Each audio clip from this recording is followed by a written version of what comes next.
ఆగ్నేయ బంగాళాఖాతంలో అల్పపీడనం వాయుగుండంగా మారింది. పశ్చిమ వాయువ్య దిశగా కదులుతూ రేపు తీవ్ర వాయుగుండంగా మారనుందని వాతావరణ శాఖ అధికారులు తెలిపారు. ఎల్లుండి పశ్చిమ మధ్య బంగాళాఖాతంలో తుఫానుగా మారే అవకాశం ఉంది. దీని ప్రభావం కారణంగా ఇవాళ ఏపీలో భారీ వర్షాలు కురవనున్నాయి. కోనసీమ, కృష్ణా, బాపట్ల, ప్రకాశం, నెల్లూరు, తిరుపతి జిల్లాలో మోస్తారు నుంచి భారీ వర్షాలు కురవనున్నాయి. ఇక మిగతా జిల్లాలో తేలికపాటి నుంచి మోస్తారు వర్షాలు కురిసే అవకాశం ఉందని అధికారులు తెలిపారు.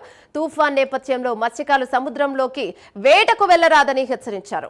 రైట్, ఇదే అంశంపై మరింత సమాచారం మా ప్రతినిధి చంద్రశేఖర్ అందిస్తారు లైవ్ ద్వారా. రైట్ చంద్రశేఖర్, చెప్పండి. ఇక వర్షాలు కురిసే అవకాశం ఉంది అంటున్నారు. ప్రజలకి ఎలాంటి జాగ్రత్తలను సూచనలు ఇచ్చారు అధికారులు? ఏమన్నా చూసుకుంటే ఆగ్నేయ బంగాళాఖాతంలో కేంద్రీకృతమై ఉన్నటువంటి తీవ్ర అల్పపీడనం ఈ రోజైతే వాయుగుండంగా కూడా మారింది. మరికొద్ది గంటల్లో అది తీవ్ర వాయుగుండంగా మారే అవకాశం ఉన్నట్లుగా వాతావరణ శాఖ అధికారులు అయితే తెలిపారు. దీని ప్రభావంతో చూసుకుంటే ప్రధానంగా ప్రకాశం, నెల్లూరు, తిరుపతి జిల్లాలో భారీ నుంచి అతి భారీ వర్షాలు కురిసే అవకాశం అయితే ఉంది. ముఖ్యంగా చూసుకుంటే విశాఖ నుంచి తిరుపతి వరకు ఉన్నటువంటి ప్రాంతాలు ఏవైతే ఉంటాయో ఆ ప్రాంతాల్లో మోస్తారు నుంచి అతి భారీ వర్షాలు కూడా కురిసే అవకాశం ఉన్నట్లుగా వాతావరణ శాఖ అధికారులు అయితే అంచనాకు వచ్చారు. దీని ప్రభావం గంటకి 70 నుంచి 100 కిలోమీటర్ల వేగంతో కూడా ఈదురుగాలు వీచే అవకాశాలు ఉన్నాయి. అయితే ప్రజలంతా కూడా ఇళ్లలోనే ఉండాలి, అప్రమత్తమై ఉండాలంటూ కూడా చెప్పిన పరిస్థితి కనిపిస్తుంది. ఎన్డీఆర్ఎఫ్, ఎస్డీఆర్ఎఫ్ బృందాలను కూడా ఇప్పటికే రంగంలోకి దింపినటువంటి పరిస్థితి కనిపిస్తుంది. ప్రధానంగా చూసుకుంటే కాకినాడ ప్రాంతంలో కావచ్చు, లేదా ఇటు విశాఖకు సంబంధించినటువంటి ముత్యాలంపాలెం ఈ ప్రాంతంలో కూడా పూర్తిగా కూడా భారీ వర్షాలు నమోదయ్యేటటువంటి అవకాశం ఉంది. అయితే తీవ్ర వాయుగుండం కూడా తుఫానుగా మారే అవకాశాలు ఉన్నట్లు కూడా వాతావరణ శాఖ అధికారులు అయితే భావిస్తున్నారు. దీని ప్రభావం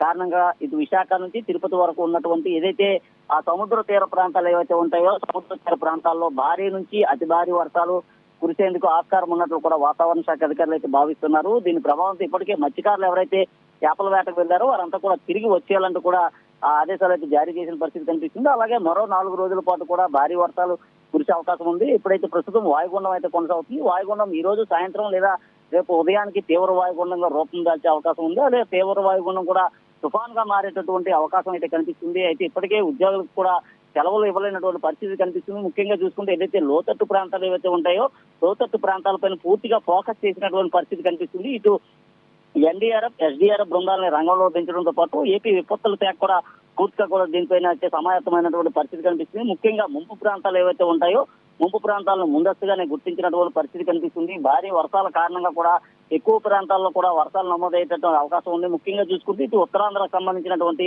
ఏదైతే మన్యం జిల్లాకు సంబంధించినటువంటి పార్వతీపురంలో కావచ్చు, లేదా అల్లూరు జిల్లాలో కూడా భారీ వర్షాలు అయితే ఇప్పటికీ కురుస్తున్నటువంటి పరిస్థితి ఉంది. గత 4 రోజులుగా కురుస్తున్న వర్షాలకి ఇప్పటికే లోతట్టు ప్రాంతాలన్నీ కూడా జలమయమైనటువంటి పరిస్థితి కనిపిస్తుంది. అయితే ఏదైతే వాయుగుండం కొనసాగుతుంది, ఈ వాయుగుండం తీవ్ర వాయుగుండం తీవ్ర తుఫాన్గా కూడా మారే అవకాశం ఉన్నట్లు కూడా వాతావరణ శాఖ అధికారులు అయితే అంచనాకు వచ్చినటువంటి పరిస్థితి కనిపిస్తుంది. దీని ప్రభావంతో కోస్తాంధ్ర, రాయలసీమలో కూడా భారీ వర్షాలు అయితే ఎక్కువగా నమోదయ్యేటటువంటి పరిస్థితి కనిపిస్తుంది. కొన్ని ప్రాంతాల్లో చూసుకుంటే ఉరుములు మెరుపులతో కూడినటువంటి పిడుగులు పడేటటువంటి అవకాశం కూడా ఉంది. ఎక్కువగా లోతట్టు ప్రాంతాలన్నీ జలమయం అయ్యేటటువంటి పరిస్థితి కూడా కనిపిస్తుంది. ప్రజలంతా కూడా అప్రమత్తంగా ఉండాలి. అలాగే మత్స్యకారులు మరో 5 రోజుల పాటు కూడా చేపల వేటకు వెళ్ళరాదంటూ కూడా చెప్పిన పరిస్థితి కనిపిస్తుంది. ఏదైతే వాయుగుండం కొనసాగుతుందో వాయుగుండం ప్రభావంతో ఇప్పటికే సముద్రంలోని అల్లన్నీ కూడా ఎగిసిపడుతున్నటువంటి పరిస్థితి కనిపిస్తుంది. ఇది ఉప్పాడ తీర ప్రాంతంలో కావచ్చు, అలాగే విశాఖ భీముల తీర ప్రాంతంలో కావచ్చు, అల్లన్నీ కూడా ఎగిసిపడుతున్నటువంటి పరిస్థితి కనిపిస్తుంది. ఇది కళింగపట్నం వారరేవులు కూడా పెద్ద ఎత్తున అల్లాన్ని కూడా ఎగిసిపడుతున్నటువంటి పరిస్థితి ఉంది. రానున్న 5 రోజుల పాటు ఇదే వాతావరణం అయితే కొనసాగే అవకాశాలు ఉన్నట్టుగా వాతావరణ శాఖ అధికారులు తెలిపారు.